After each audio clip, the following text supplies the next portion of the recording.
Aircel-Maxis, that unending case which refuses to go away. Nobody seems to be yet convicted, but the buzz about it keeps happening. What happened now?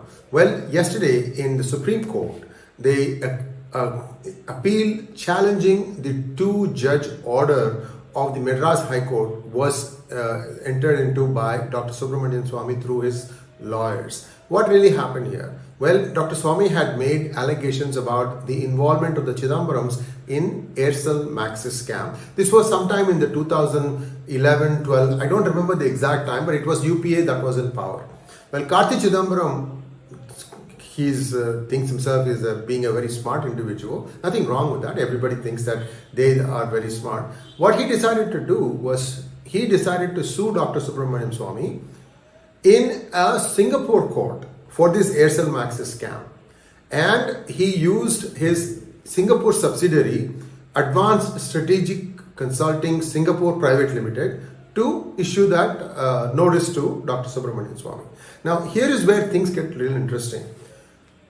The Singapore company of Karti Chidambaram, Advanced Strategic Consulting Singapore Private Limited, is a subsidiary of his Indian company by the same name, Advanced Strategic Consulting in India.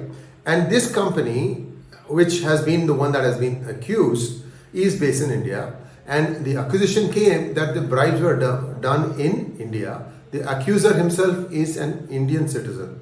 So then why should they be sued in a court of law in Singapore, right? Makes sense, right?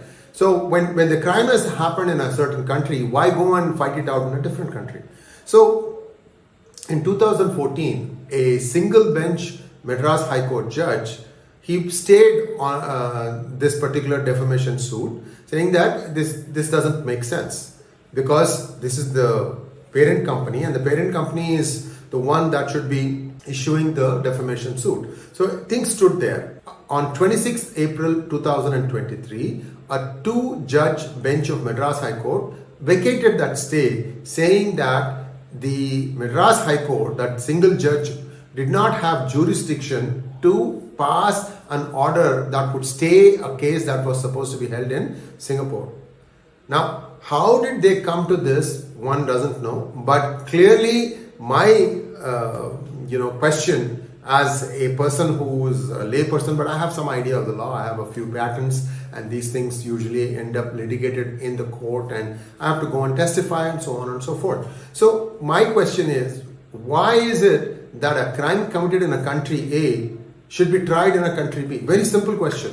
And how is it that the two-judge bench did not take cognizance of the basic fact? Well, I haven't read the actual judgment that was issued, so I'll take a look at it and see if there was any other reason. All they said in the cryptic order that I could see was that the single judge of Madras High Court did not have jurisdiction to try and stop something happening in a different country.